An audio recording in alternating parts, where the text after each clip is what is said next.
Hello बच्चों। आज मैं आपसे एक क्वेश्चन पूछता हूँ।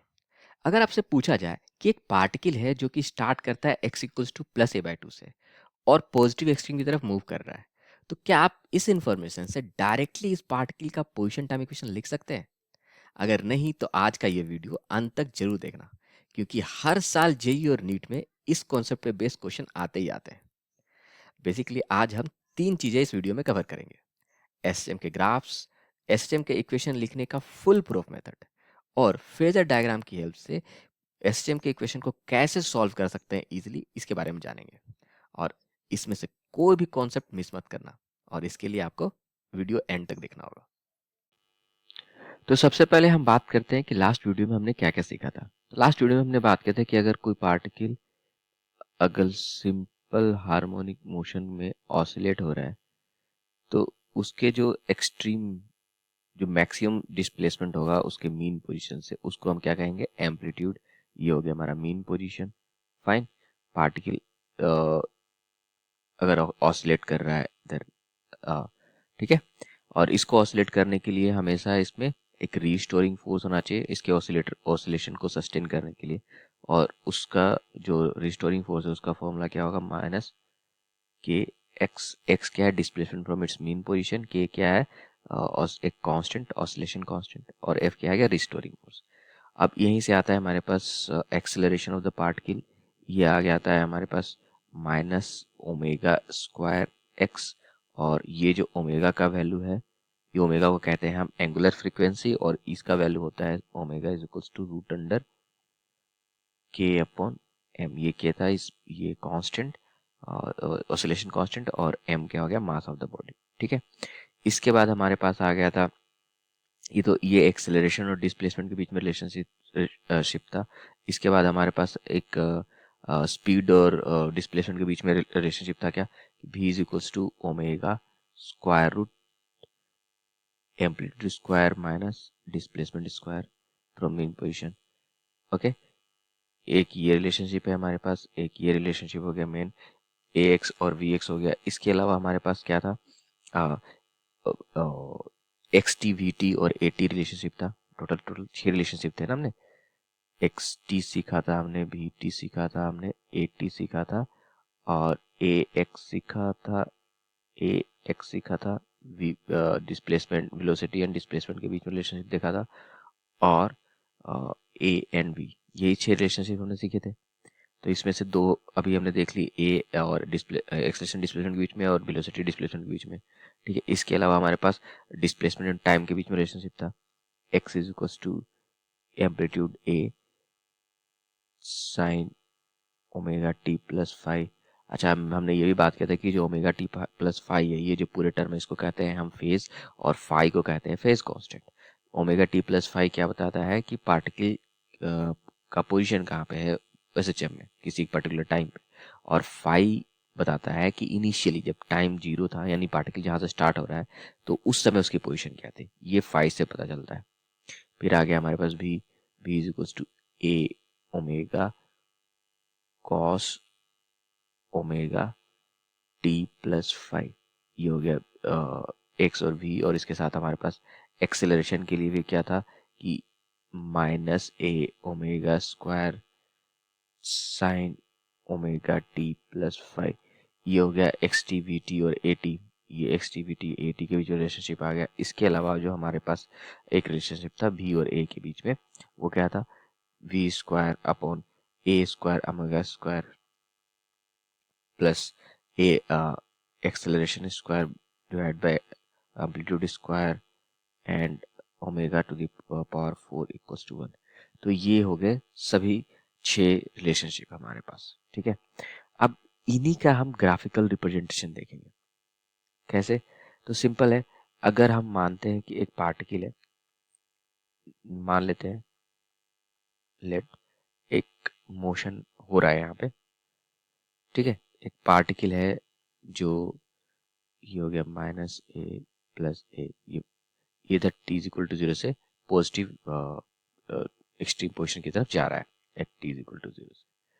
तो सबसे पहला जो हमारा रिलेशनशिप आएगा, मान लेते हैं कि ए और एक्स के बीच में जो ग्राफ बनेगा, तो ए और एक्स के बीच में ग्राफ बनेगा तो उसको कैसे बनाएंगे? तो देखो, सिंपल से अगर हम देखें बात करें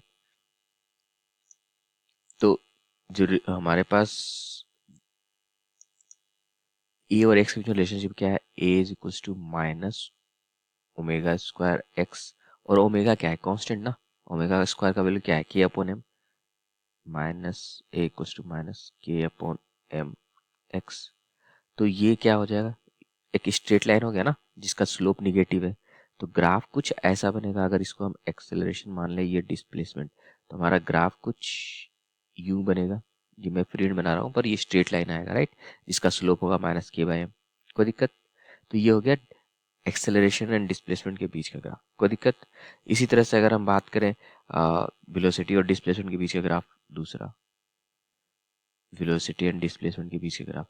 तो देखो रिलेशनशिप तो हमको पता है, वेलोसिटी और डिस्प्लेसमेंट के बीच में रिलेशनशिप क्या था हमारे पास, कि v is equal to omega square root A square minus x square. अगर इसको हम सॉल्व करें तो क्या होगा, v square equals to v square, v और ओमेगा इधर आ जाएगा तो v अपॉन ओमेगा, यानी v square upon omega square equals to क्या हो गया, ए स्क्वायर माइनस एक्स स्क्वायर। इसको फर्दर सॉल्व करें तो v square upon omega square plus x square equals to A square. अगर दोनों साइड में अगर हम ए स्क्वायर से डिवाइड कर दें तो क्या आ जाएगा, v square upon a square omega square plus x square upon a square equals to 1। अब ये जो है हमारे पास रिलेशनशिप, ये किसका है, एक इलिप्स का इक्वेशन है। किसका, इलिप्स का। तो हमारे पास ग्राफ कैसा बनेगा, कुछ ऐसा। ये हो गया सेम मेजर एक्सिस, ये हो गया और ये माइनर एक्सिस, ये मेजर एक्सिस, ये माइनर एक्सिस। हमारा जो इलिप्स का ग्राफ बनता है कुछ ऐसा इलिप्स बन जाएगा, इलिप्टिकल।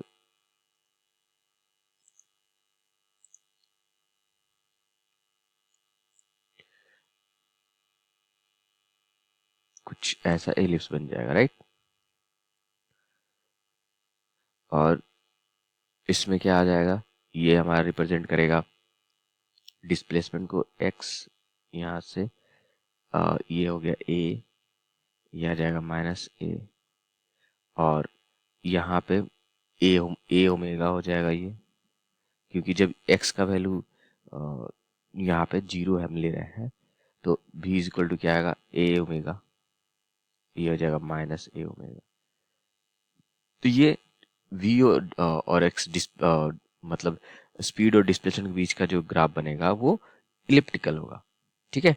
इसी तरह से अगर हम थर्ड ग्राफ के बारे में बात करें, थर्ड था हमारा एक्स टी। थर्ड रिलेशनशिप अगर हम ले लेते हैं, इसको हमने मान लिया था फर्स्ट, ये हो गया सेकेंड।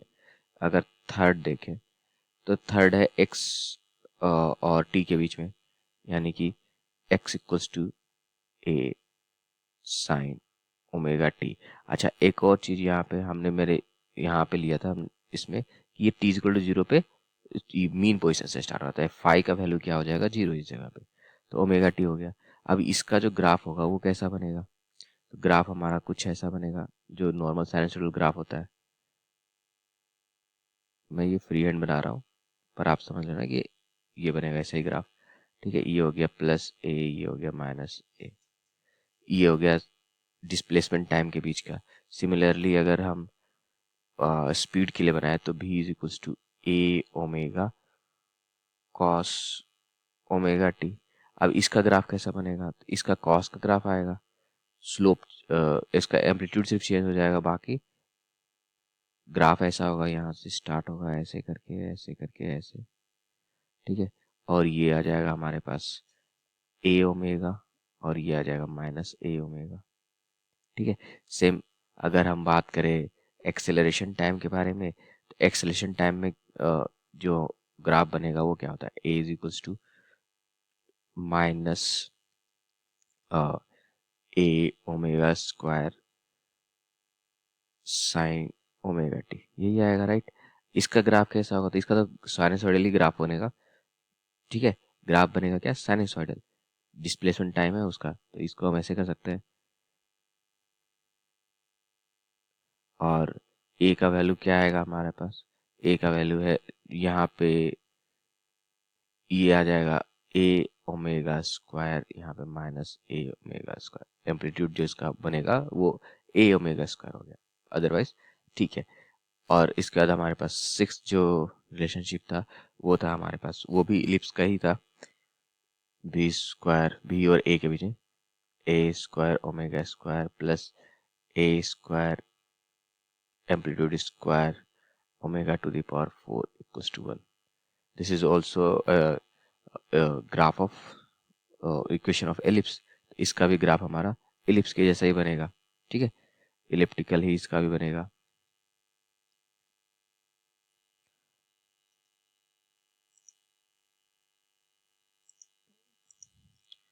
इसका भी ग्राफ अगर हम बनाए तो ये इलिप्टिकल ग्राफ बनेगा। ये हो गया हमारे पास, इधर हम ले लेते हैं, अगर ए ये हो जाएगा भी, तो ये हमारा हो गया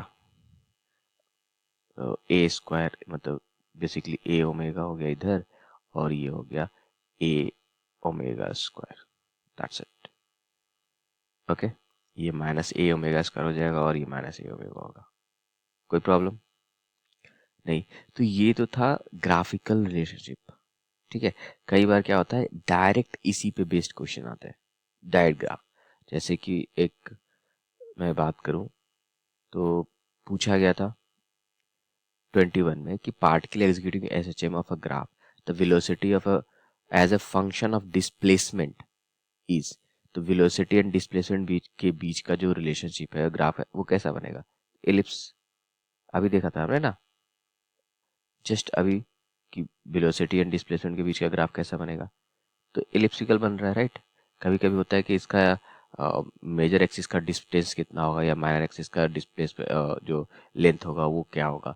सिंपल, यहाँ पे मेजर एक्सिस का 2a और माइनर एक्सिस का 2a ओमेगा, है ना, अगर v और x के बीच में लिख रहे हैं तो कोई दिक्कत नहीं।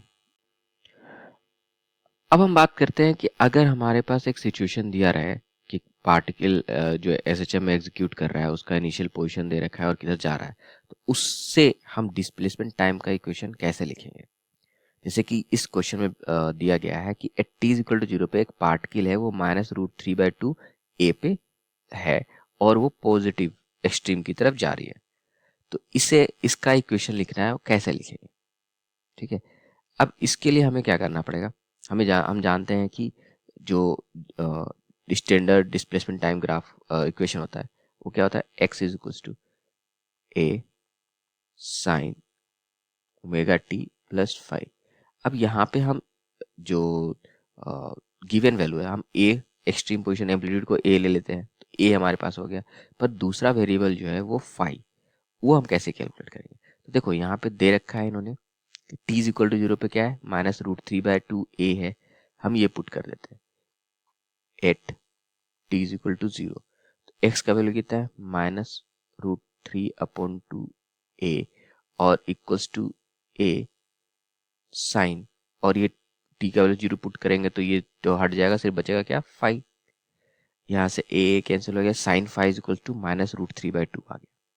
अब कभी कभी क्या होता है, जो नॉर्मली जल्दीबाजी में यहाँ पे बहुत सारे लोग गलती करते हैं, डायरेक्ट साइन 5 का वैल्यू पुट कर लेते हैं -√3/2 कैलकुलेट करके। तो देखो फाई का वैल्यू जो है हम -पाई से पाई के बीच में भी ले सकते हैं और 0 से 2 पाई के बीच में भी ले सकते हैं, ठीक है। -पाई से पाई के बीच में भी ले सकते हैं और 0 से 2 पाई के बीच में लेंगे। पर आइडियली जो हम सॉल्व करते हैं तो हम इसको 0 से 2 पाई के बीच में फाई का वैल्यू को चूज करते हैं। अब यहाँ मैं कैसे समझा रहा हूँ फाई, क्योंकि फाई के दो वैल्यू के लिए वैल्यू -√3/2 आएगा 0 से 2 पाई के लिए। अगर हम साइन फाई का ग्राफ देखें तो साइन फाई ऐसे होता है, ठीक है। ये हो गया 1, ये हो गया हमारे पास -1, ठीक है, और ये आ गया हमारे पास साइन 5।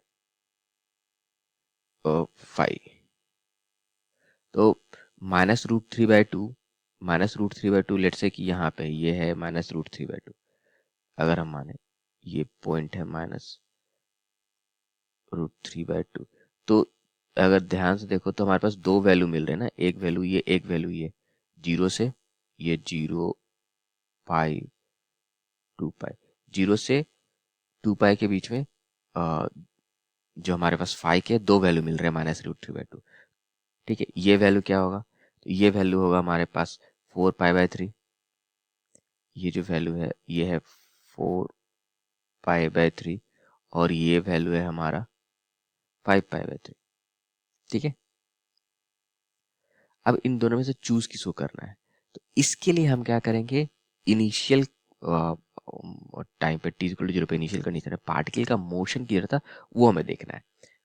ठीक है, उसके लिए हम क्या करेंगे, इक्वेशन लिखेंगे स्पीड का जो हमारे पास इक्वेशन है स्पीड टाइम का, तो v = a omega sine omega cos omega T plus five, cos omega T plus five. ठीक है, अब फाइव का वैल्यू तो हमने t=0 पे क्या है, t=0 पे अगर बात करें तो v का वैल्यू हो जाएगा a ओमेगा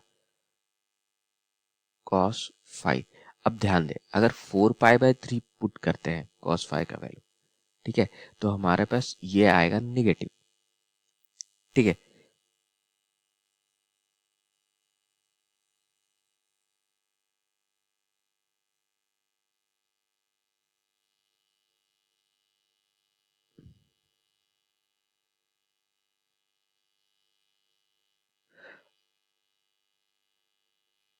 अब अगर यहाँ पे नॉर्मली देखें, हमें पता होता है कि कॉस फाइव का वैल्यू जो होता है वो याद है वो ASTC फॉर्मूला कि किसमें कॉस कॉस जो है पॉजिटिव होता है first quadrant and fourth quadrant में। देखो ये आ गया हमारे पास first second third and fourth, तो हमें पता है कि कॉस 4 पाई/3 का वैल्यू नेगेटिव होगा।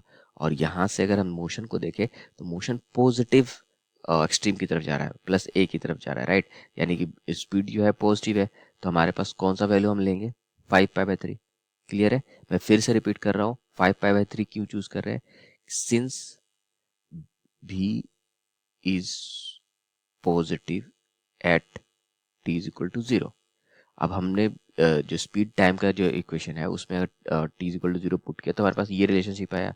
अब ये जो रिलेशनशिप है, इन दोनों जो वैल्यू आ रहे हैं फाई के, इनमें से सिर्फ यही वैल्यू इसको सेटिस्फाई कर रहा है क्योंकि इसी के लिए पॉजिटिव हो रहा है, राइट।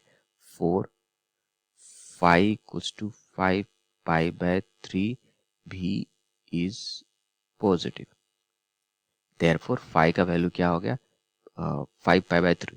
ठीक है, इसीलिए हमारे पास जो रिलेशनशिप आएगा वो क्या आएगा, therefore x = a sine omega T plus 5 पाई/3। ठीक है, तो बेसिकली हमने क्या कैलकुलेट किया, 5, ये हमारा रिलेशनशिप आ गया जो इक्वेशन है वो।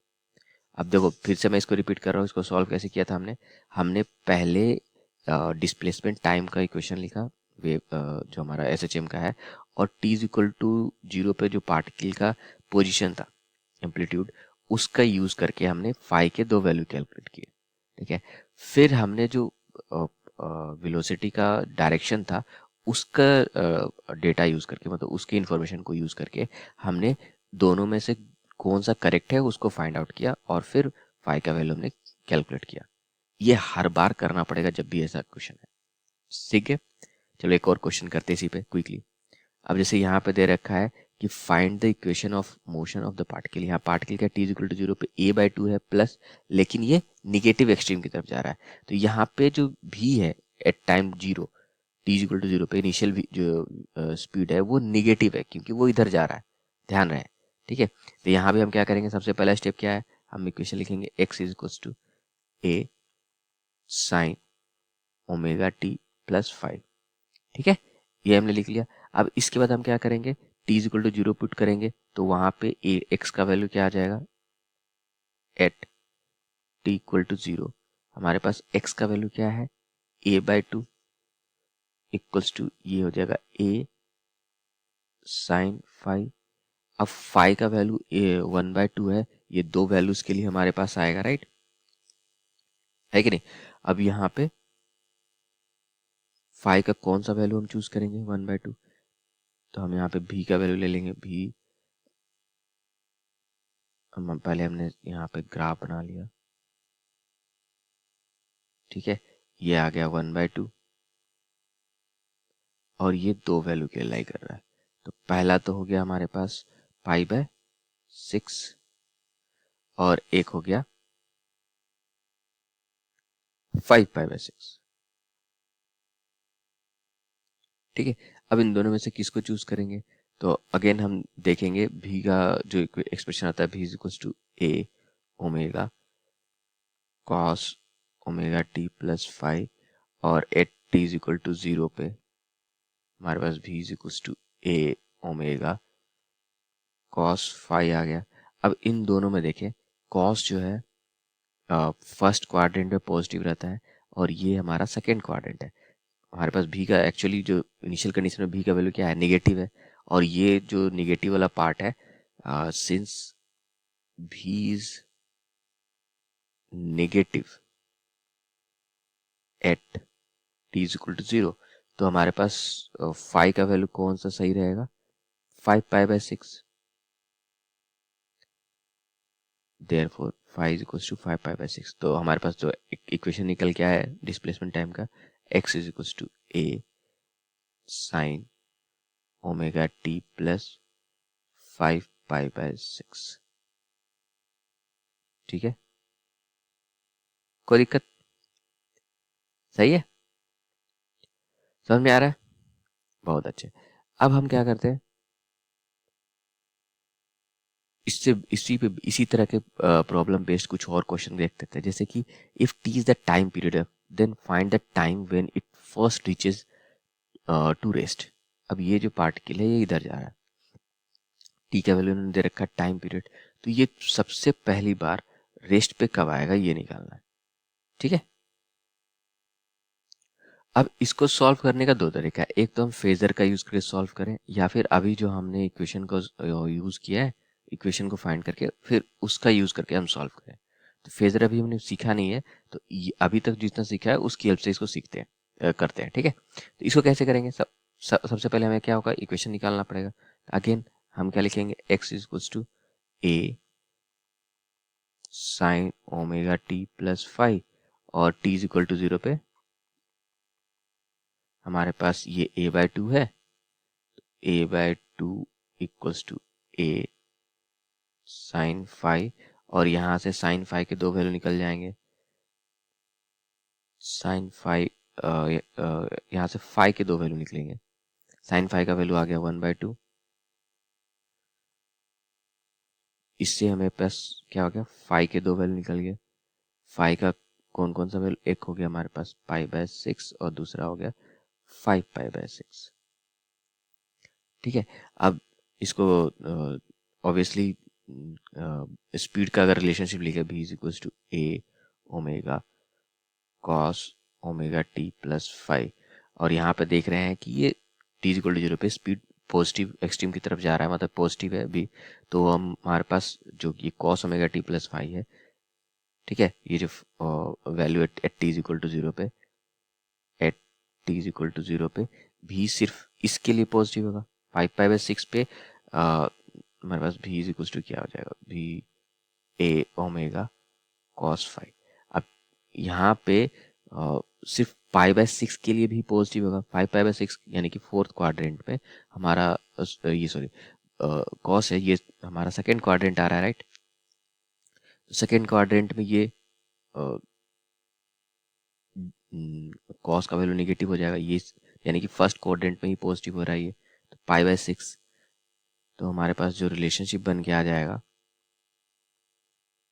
x equals to A sine omega T plus π/6। ठीक है, अब हमें यहाँ पे देखते हैं ये क्या हो रहा है। हमें बोला गया कि find the time when it reaches to rest. Rest पे कब होगा, जब ये एक्सट्रीम पे पहुंचेगा, और उस समय x का वैल्यू क्या होगा, a।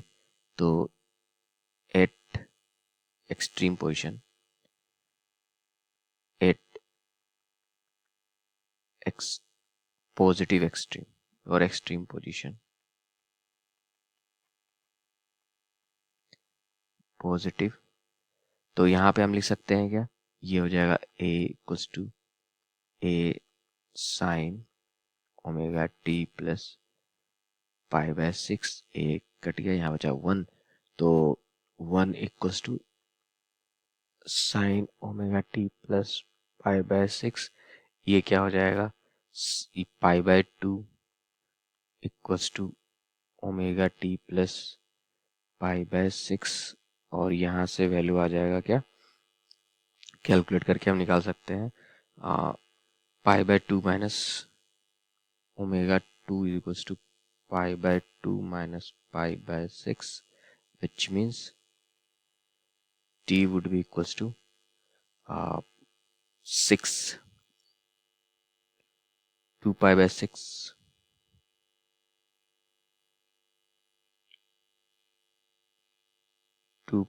6, अब और ये और यहाँ पे omega t is equals to pi by 6, और ओमेगा इज इक्वल्स क्या होता है 2 पाई अपॉन टी, ओमेगा का वैल्यू क्या होता है 2 पाई अपॉन टी, तो 2 पाई अपॉन टी, ये टाइम पीरियड के टर्म्स में हो गया क्योंकि हमारे पास जो गिवन डेटा है वो टाइम ही है, is equals to 2 pi upon 6, ये 2 पाई कैंसिल आउट हो गया, तो बचेगा क्या, t is equals to time period upon 6, तो ये हो गया हमारे पास आंसर टाइम पीरियड्स के टर्म में कि t/6 टाइम में पार्टिकल यहाँ से रेस्ट पे आ जाएगा।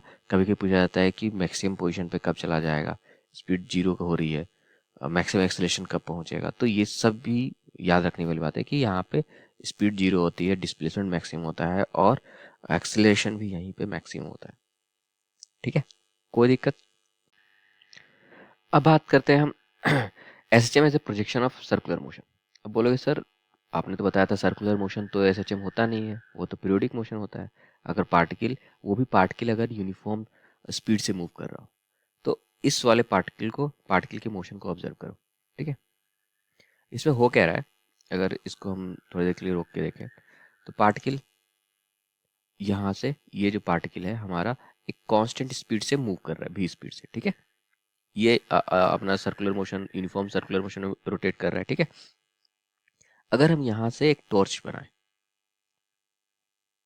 राइट, और इस पे लाइट दे, तो क्या होगा, इस जो बॉल है इसका शेडो बनेगा यहाँ पे नीचे, और अब इस शेडो, ये जो बॉल, इस बॉल का शेडो यहाँ बन रहा है, इसको ध्यान से देखो। अगर इसको ध्यान से देखोगे, तुम्हें इस ऊपर वाले पे अभी मत कंसंट्रेट करो, नीचे वाले ब्लू बॉल डॉट पे कंसंट्रेट करो, तो क्या दिखेगा, ये एक ऑसिलेशन करता हुआ दिख रहा है ना, टू एंड फ्रो मोशन। अब ये एसएचएम हो सकता है, बिल्कुल। कैसे, देखो, अगर हम यहाँ पे इसको स्टॉप करें, मान लेते हैं कि ये हमारा, ठीक है, इस हम इसके पोजीशन की बात करेंगे, ये इसका मीन पोजीशन, इसको ले लेते हैं। ये जो बॉल है यहाँ तक आएगा मैक्सिमम, ये हो गया, मान लेते हैं कि ये जो रेडियस है ये इसका एम्पलीट्यूड है, और यहाँ से ये आ गया -a, है ना। तो ये जो बॉल है ये -a से a के बीच में ही ऑसिलेट कर रहा है, मीन पोजीशन के अराउंड, है ना। ये हो गया हमारा पास a यानी रेडियस। तो पार्टिकल लेट से कि t इज इक्वल टू 0 पे यहाँ है, t टाइम पे ये पार्टिकल यहाँ पे आ जाएगा। अब ये पार्टिकल ओमेगा से स्पीड से, मान लो कि v इज इक्वल्स टू किसी कांस्टेंट स्पीड से मूव कर रहा है, तो हमें पता है ना a ओमेगा हो जाता है, राइट। इसकी ओमेगा का वैल्यू निकल जाएगा हमारे पास, एंगुलर स्पीड से ये मूव कर रहा है, तो ये कितना एंगल कवर करेगा, ये जो थीटा होगा ये होगा ओमेगा टी, है ना। ये जो एंगल की बात करें तो ये क्या होगा, अगर एंगुलर स्पीड इसकी ओमेगा है, तो टी टाइम में, यहाँ से t इज इक्वल टू 0 से यहाँ से स्टार्ट हो, तो टी टाइम पे, एट टी टाइम पे ये एंगल कितना कवर करेगा, ये जो बॉल है ये ओमेगा टी। अब इसका जो प्रोजेक्शन होगा यहाँ पे, इसका वैल्यू क्या आएगा, तो हमें पता है ये हो जाएगा, प्रोजेक्शन अगर निकाले तो ये अगर a है, ये रेडियस a है, तो a साइन ओमेगा टी, है ना। आएगा कि नहीं आएगा, तो हमारे पास इसका जो ये पोजीशन है ये x इक्वल्स टू क्या आ जाएगा, a sine omega T, a sine omega T.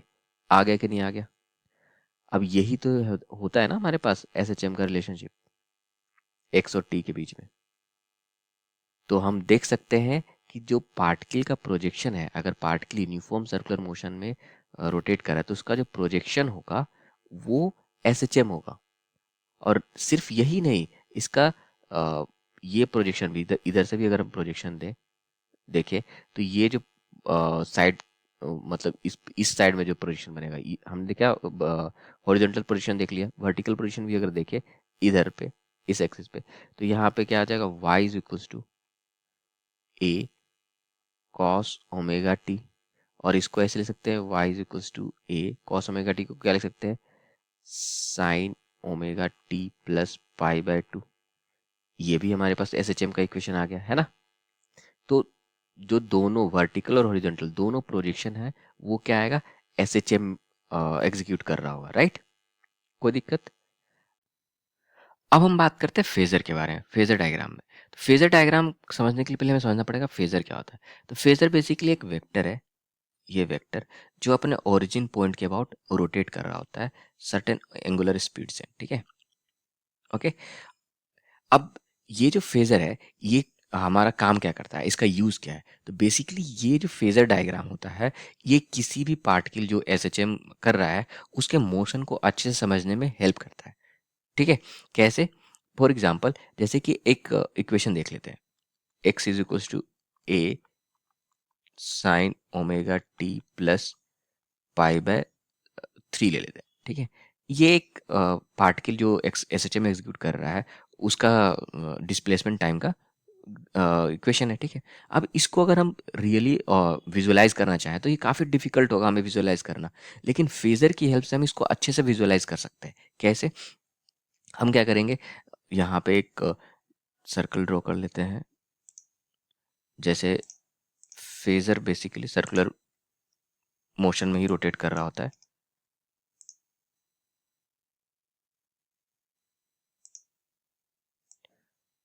तो हमने क्या किया, एक ये हो गया, इसका ओरिजिन हमने ले लिया यहाँ से, थोड़ा और बड़ा कर लेते हैं तो हो जाएगा।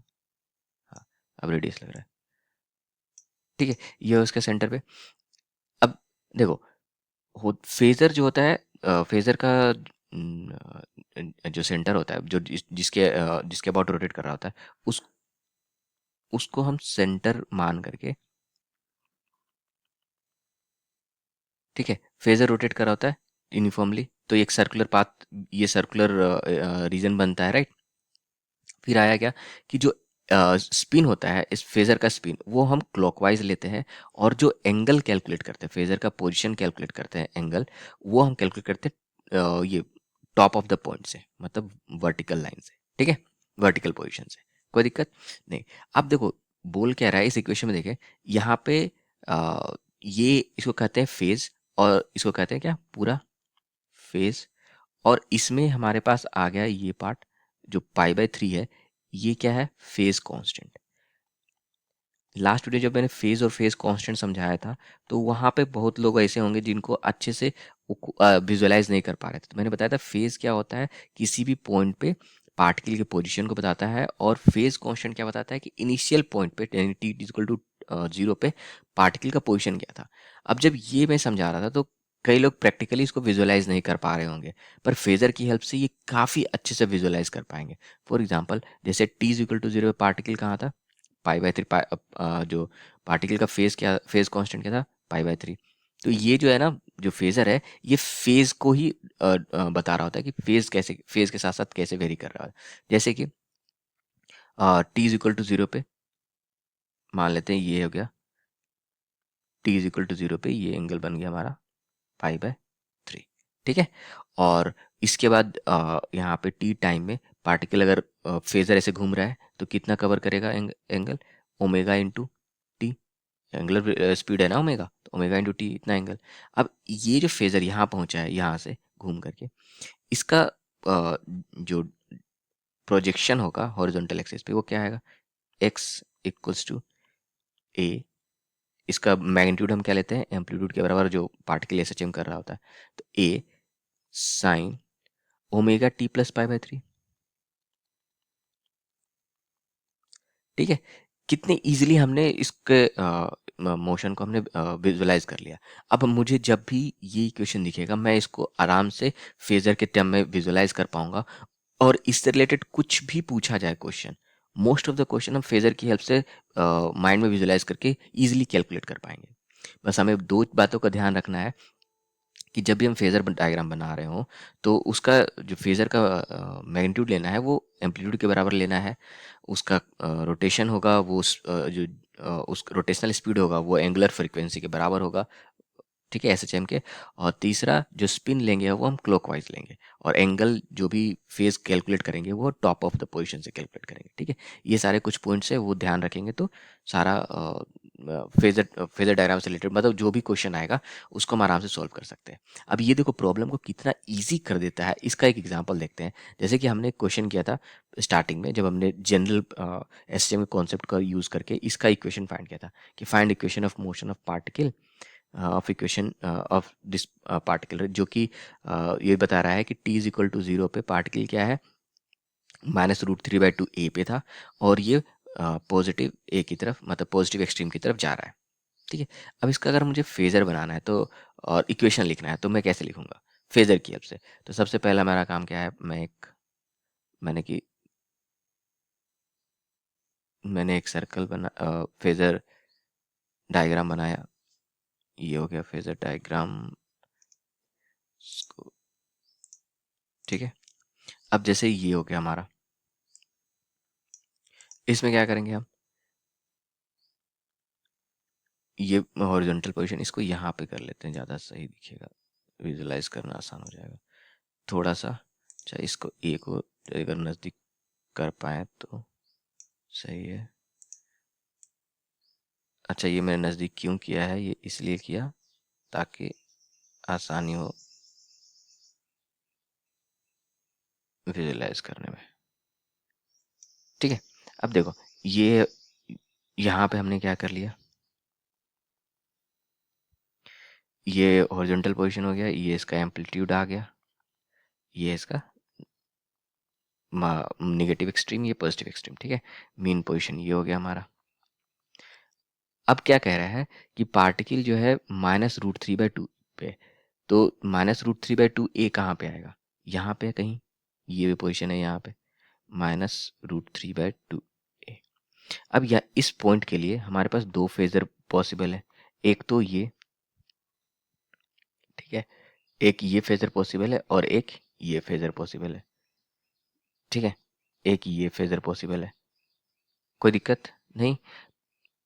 अब इसमें से कौन सा फेजर चूज करेंगे, याद करो जब हम शुरू में कर रहे थे तो वहाँ पे फाई का दो वैल्यू आ रहा था, यहाँ पे भी हमारे पास दो फेजर मिल रहे हैं, ये पॉसिबल है एक ये और एक ये, दोनों के लिए -√3/2 आ रहा है। पर हमें ध्यान देना है कि ये मोशन मूव कैसे कर रहा है। देखो ये क्या है, निगेटिव एक्सट्रीम से मीन पोजीशन की तरफ जा रहा है t=0 पे। अगर हम इसको देखें इस फेजर को तो ये क्या है, निगेटिव मीन पोजीशन से निगेटिव एक्सट्रीम की तरफ जा रहा है, ये -a की तरफ जा रहा है और यहाँ पे +a की तरफ जा रहा है। तो मीन पोजीशन से -a की तरफ यानी निगेटिव एक्सट्रीम की तरफ जा रहा है, जो कि यहाँ पे नहीं है, यहाँ पे क्या है निगेटिव एक्सट्रीम से मीन पोजीशन की तरफ जा रहा है। अरे तो यानी कि ये वाला पॉइंट होगा करेक्ट, ये जो फेजर का पोजीशन है ये करेक्ट है, हो गया। और ये जो एंगल बनेगा ये बनेगा हमारा फाइव। अब सिंस यहाँ पे √3/2 है, ये जो जिस आ रहा है लेंथ ये √3/2 है, तो यहाँ पे जो हमारा एंगल बनेगा ये कितना होगा पाई/, ठीक है। अगर ये इसको ए माने तो ए ये हो जाएगा एंगल बन जाएगा पाई/3, ठीक है।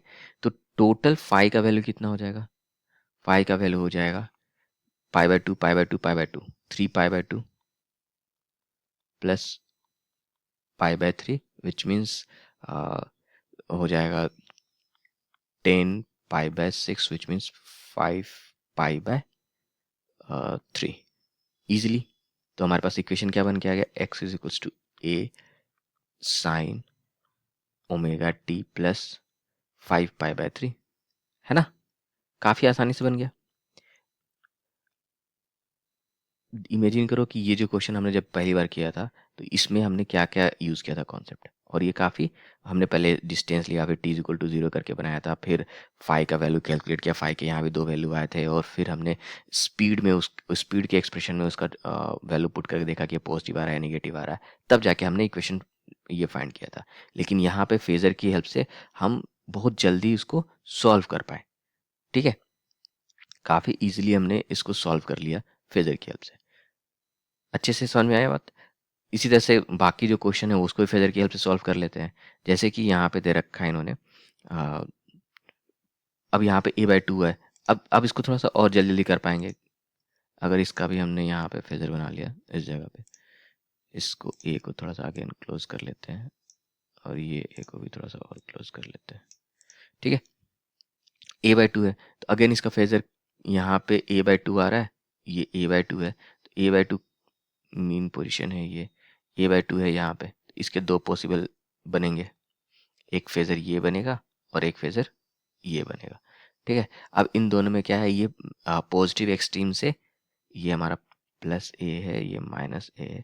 ये पॉजिटिव एक्सट्रीम से मीन पोजीशन की तरफ जा रहा है, पॉजिटिव एक्सट्रीम से मीन पोजीशन की तरफ जाने वाला फेज़र ये है, तो बेसिकली मेन करेक्ट फेज़र ये हो गया। तो ये हमारा फाई हो जाएगा, है ना। अब फाई का वैल्यू कितना हो जाएगा, ये है a/2। तो ये एंगल जो बनेगा यहाँ पे, ये एंगल कितना बन जाएगा, ये वाला एंगल, ये जो एंगल बनेगा ये a/2 है, तो ये बन जाएगा π/6, सॉरी a/2 है ना, तो π/3।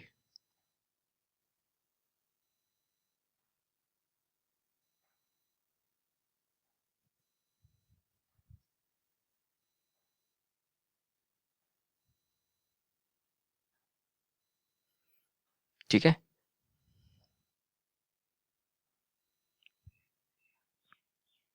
तो हमारे पास क्या बचा है, फाई का वैल्यू π/2 प्लस π/3, तो ये हो जाएगा 5π/6। तो इक्वेशन क्या बन गया हमारे पास, x is equal to a sine omega T plus 5π/6। ठीक है, ये भी वही एक्सप्रेशन है जो हमने कैलकुलेट किया था स्टार्टिंग में,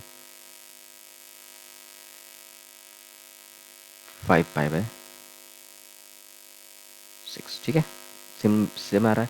यहाँ पे हमने कितने इजीली कैलकुलेट कर लिया। अब इसके बाद ये कैलकुलेट करता है, if T is the time period then find the time when it crosses the mean position.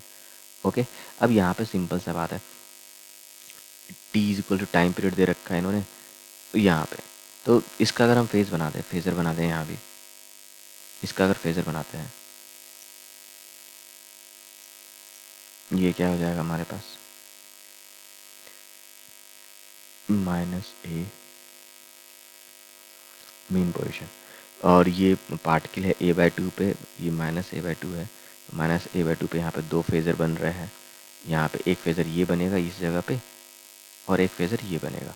लेकिन यहाँ पे क्या है, मीन पोजीशन से नेगेटिव एक्सट्रीम की तरफ जा रहा है, तो ये फेज़र हमारा करेक्ट हुआ। अगेन ये a/2 है, तो ये बन जाएगा हमारे पास π/3। π/3 होगा तो ये जो एंगल बनेगा फाई, तो हमारा ये बन रहा है, तो फाई बराबर क्या हो गया, ये π/3 है, तो ये हो जाएगा 6।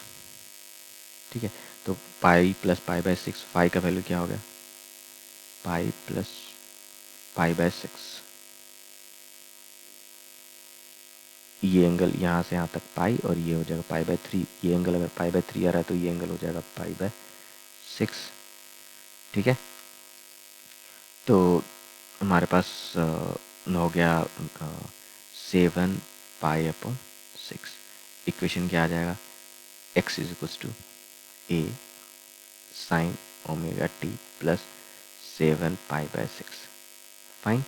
अब लेकिन क्वेश्चन हमारा पूछा गया था ना कि time t equal time period है, then find the time when it crosses the mean position.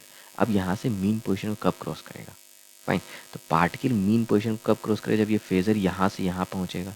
अब ये कितना एंगल कवर कर रहा है, अगर t टाइम पीरियड है तो ओमेगा का वैल्यू कितना है, ओमेगा का वैल्यू हो जाएगा 2π/t, यानी कि इस ओमेगा से ये इधर रोटेट कर रहा है ऐसे करके फेजर, और कितना एंगल इसे कवर करना है यहाँ से यहाँ तक आने में, तो π/2।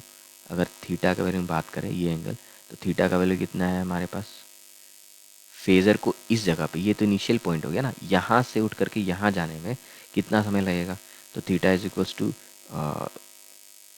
Total angle by the way कितना हुआ, π/2 प्लस π/3, दैट मीन्स 5π/6। अब टाइम लगेगा कितना, तो θ/ω हो जाएगा, यानी कि 5π/6 divide by 2π into T, pi cut गया तो 5t/12, जो टाइम पीरियड है उसका 5/12 टाइम्स लगेगा टी का वैल्यू। ठीक है, अब ये क्वेश्चन देखते हैं। इस क्वेश्चन में क्या दे रखा है कि particle t is equal to 0 पे -a/√2 पे था, हमें निकालना है कि ये कब comes to rest for the first time. तो इसका फेजर सिंपल बनाएंगे। फेजर कैसे बनाएंगे, देखो यहाँ पे है ये -a, ये हो गया +a, -a/√2 है तो -a/√2 समवेयर यहाँ पे आएगा, ये हो गया -a/√2। अब यहाँ पे अगेन दो फेजर पॉसिबल है, एक ये और एक यहाँ से और एक यहाँ से, ठीक है। लेकिन यहाँ पे देख रहे हैं कि ये निगेटिव एक्सट्रीम से ये मीन पोजीशन की तरफ जा रहा है, तो निगेटिव एक्सट्रीम से मीन पोजीशन की तरफ फेजर घूम रहा है ये, तो हमारे पास ये वाला पार्ट हो जाएगा, यानी कि फाई का वैल्यू क्या हो गया, दिस वन, ये हो गया फाई, और ये एंगल हमारा कितना है π/4। क्यों, क्योंकि 1/√2 है ना, तो फाई का वैल्यू क्या आ जाएगा, simple, phi is equals to 3π/2 plus π/4, ये कितना हो जाएगा 6 + 1 7 π/4, यानी कि हमारे पास ये हो गया फाई। अब पूछा गया है कि find the time when it comes to rest first time. अब देखो, दो हमें फाई निकालने की जरूरत भी नहीं थी, हमें निकालना क्या था कि ये मैंने तो यहाँ फाई निकाल दिया, पर कोई इस क्वेश्चन सॉल्व करने के लिए फाई की जरूरत भी नहीं पड़ेगी। कैसे, यहाँ पे सिर्फ ये समझना पड़ेगा कि एंगल कितना हो रहा है। अब जो पार्टिकल है वो रेस्ट पे कब आता है, ये तो हमारा मीन पोजीशन है, यहाँ पे पार्टिकल क्या है, ये मैक्सिमम होता है, स्पीड, पार्टिकल की स्पीड होती है मैक्सिमम। रेस्ट पे कब होता है, एक्सट्रीम कंडीशन पे। फर्स्ट टाइम अगर यहाँ से स्टार्ट होगा तो फर्स्ट टाइम कब ये रेस्ट पे आएगा, जब ये यहाँ पहुंचेगा फिर से, तो उसको यहाँ से इतना दूर कवर करना पड़ेगा थीटा। थीटा का वैल्यू कितना हो जाएगा, थीटा का वैल्यू हो जाएगा π/2 प्लस, और ये π/4, तो π/2 प्लस π/4, ये हो जाएगा 3π/4, ठीक है। और अगर t टाइम पीरियड ले रहे हैं तो ओमेगा का वैल्यू कितना हो जाएगा 2π/t। अब हमें एंगल पता चल गया, एंगुलर स्पीड पता चल गया, कितना टाइम लगेगा, तो टाइम बराबर क्या हो जाएगा θ/ω। अब थीटा का वैल्यू कितना है, थीटा का वैल्यू 3π/4, और टाइम का हो गया यहाँ पे 2π, और ऊपर चला जाएगा t, तो ये पाई पाई कैंसिल आउट हो गया, तो टाइम का वैल्यू कितना हो गया 3t/8, ये आ गया टाइम। इतना टाइम लगेगा पार्टिकल को फर्स्ट टाइम रेस्ट पे आने के लिए। समझ में आई बात, इजीली हम देख पा रहे हो कि कैसे फेजर का हेल्प से इजीली हम सोल्व कर रहे हैं। अब तो ये तो सिंगल एक पार्टिकल का मोशन था, थोड़ा इसको कॉम्प्लेक्स करें, टू पार्टिकल अगर मोशन बना दे तो वहां पे और ज्यादा ये हेल्पफुल हो जाता है। जैसे कि ये क्वेश्चन देखते हैं। इस क्वेश्चन में क्या दे रखा है, दो पार्टिकल हैं P1 एंड P2, और P1 का इनिशियल पोजीशन वो a/2 पे है, और P2 मीन पोजीशन से नेगेटिव एक्सट्रीम की तरफ जा रहा है, और P1 पॉजिटिव एक्सट्रीम की तरफ जा रहा है, ठीक है। तो इन दोनों को हम एक ही फेजर, मतलब एक ही डायग्राम पे दोनों का फेजर बनाते हैं। इसको कैसे करें, सबसे पहले P1 को ड्रॉ करते हैं। तो P1 कहाँ है, a/2 पे, ये हो गया हमारे पास a/2, दिस इज a/2। तो इसका फेजर यहाँ पे दो हो सकता है, लेकिन ये क्या है, मीन पोजीशन से पॉजिटिव एक्सट्रीम की तरफ जा रहा है, तो हम इसी वाले को लेंगे फेजर को। तो ये हो गया हमारा फेजर P1 का, ठीक है। अब बात करते हैं P2 का फेजर। तो P2 के फेजर में अगर मैं आपको बोलूँ ड्रॉ करने के लिए, तो जल्दी से इसको ड्रॉ करो, वीडियो को पॉज करके 2 मिनट के लिए इसको जल्दी से इसको ड्रॉ करो। कर लिया। अब देखो मैक्सिमम लोग क्या कर रहे होंगे कि P2 को यहाँ पे बना रहे होंगे और रोटेशन को इधर दिखा दे रहे होंगे।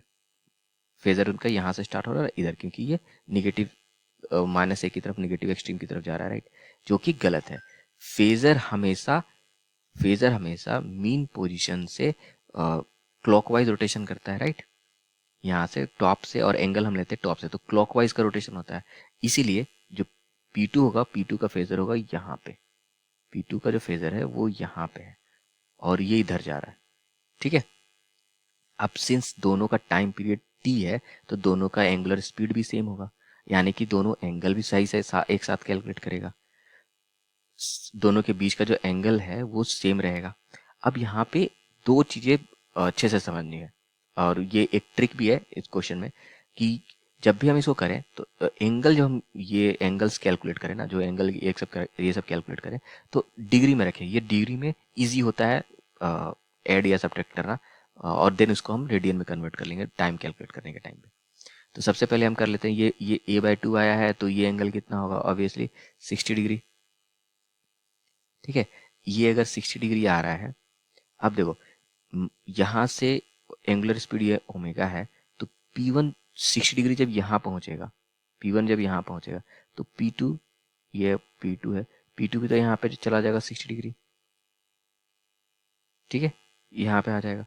फिर P2 जब P1 जब यहाँ पहुंचेगा, P2 जब यहाँ से आ करके यहाँ पहुंचेगा तो P2 भी यहाँ से 90 डिग्री कवर करके, यहाँ पे ये 60 डिग्री है, 90 डिग्री कवर करके यहाँ पहुँच जाएगा, तो 30 + 60 यानी कि यहाँ पहुँच चुका होगा।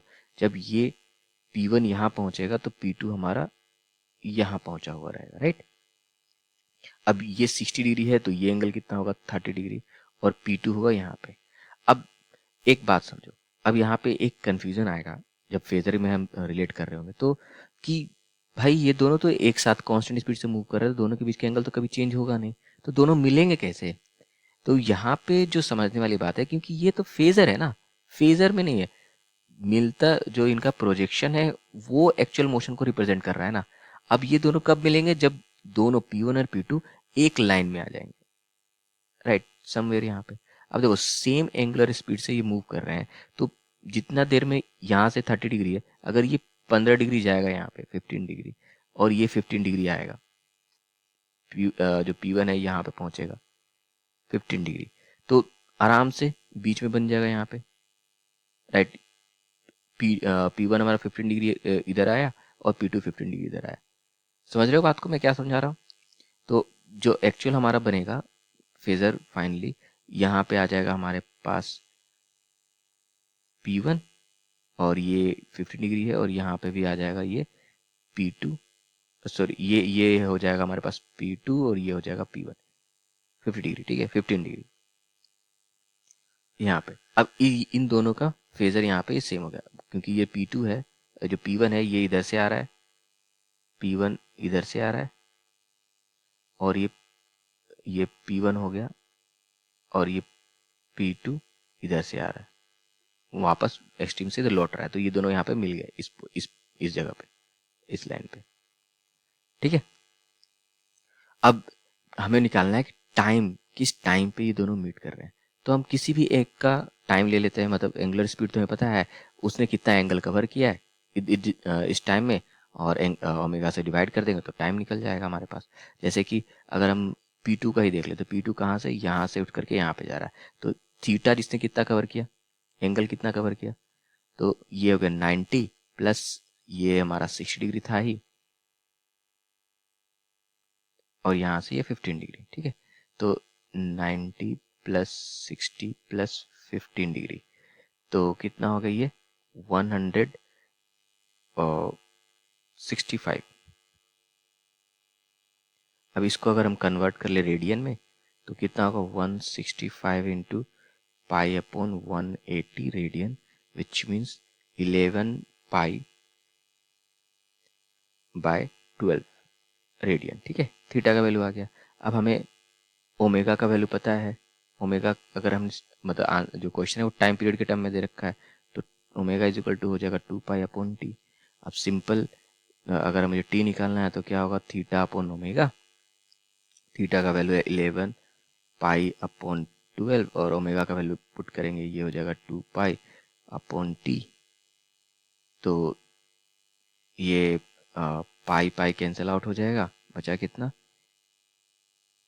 t is equals to 11 time period by 24। This is the answer. इतना टाइम में ये मीट करेंगे, 11 t अपॉन 25। कोई दिक्कत? अब ये जो दो पार्टिकल का एसएचएम होता है जिसमें हमें दोनों कब मीट करेंगे कब करेंगे, और ये इसमें बहुत सारे वैरायटी ऑफ क्वेश्चंस आते हैं। जैसे कि ये दोनों क्वेश्चन है, इसमें पूछा गया है कि ये इस सिनारियो में पूछा गया, मतलब डिफरेंट केसेस दे रखे हैं, पर पूछा गया कि ये कब मीट करेंगे फर्स्ट टाइम। तो सेम हम फेजर बना के कर सकते हैं।